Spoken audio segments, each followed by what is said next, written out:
सगळ्या महाराष्ट्रामध्ये एकीकडे बिबट्यांचा सुळसुळाट झाला आहे, तर इकडे भिंगारमध्ये काही आलमगीरमध्ये मोकाट कुत्र्यांचा सुळसुळाट झालेला आहे.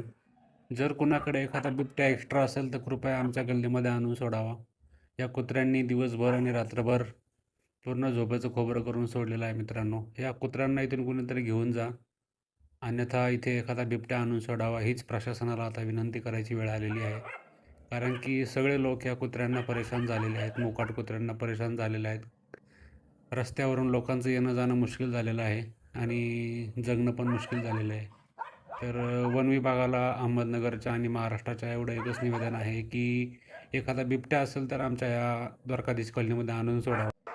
आता ही जी कुत्री तुम्हाला दिसत आहेत मित्रांनो, ही एक्झॅक्टली माझ्या दारासमोर आहेत. आणि आता हा व्हिडिओ तुम्ही बघा, माझ्या गेटसमोरच एक्झॅक्टली समोर आहेत. आता जर हे दार मी उघडलं, गेट उघडलं, तर हे माझ्यावरती हल्ला करतील का मला जिवंत ठेवतील का सोडतील.